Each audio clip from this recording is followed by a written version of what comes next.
Hello everyone and welcome back into a brand new video. In today's tutorial guys, I'm going to show you how to use Copilot notebooks. It's something that's very interesting to actually do, and here is an article by Microsoft themselves that explains it in details.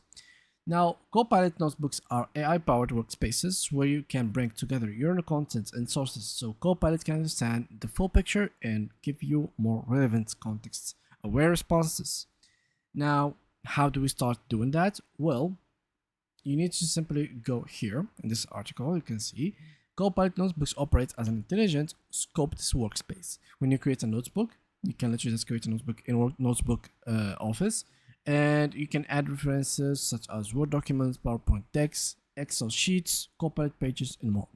Copilot then uses only this created content to help you receive focused answers tailored to your notebook content, continue adding references that's updated in real time as your project evolves, and personalize Copilot is possible by setting instructions for delivering prompts, listen to audio overviews for more engaging way to catch up on your materials on the go, and finally accomplish anything from small tasks to larger projects without ever leaving the Copilot app. Now, what can we do exactly with those two? What can Copilot notebooks do? You literally can do this. You can summarize and analyze anything. So you can ask Copilot to extract key points, identify themes, or summarize documents in your notebook. You can draft content. You can literally generate emails, plans, or reports grounded in your schedule materials or selected materials.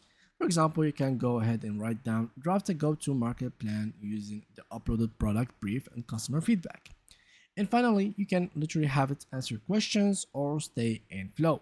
For example, for Stay in Flow, Copilot Notebook is integrated with Microsoft 365 and accessible from the Copilot app and OneNote, so you can work across tasks without switching apps.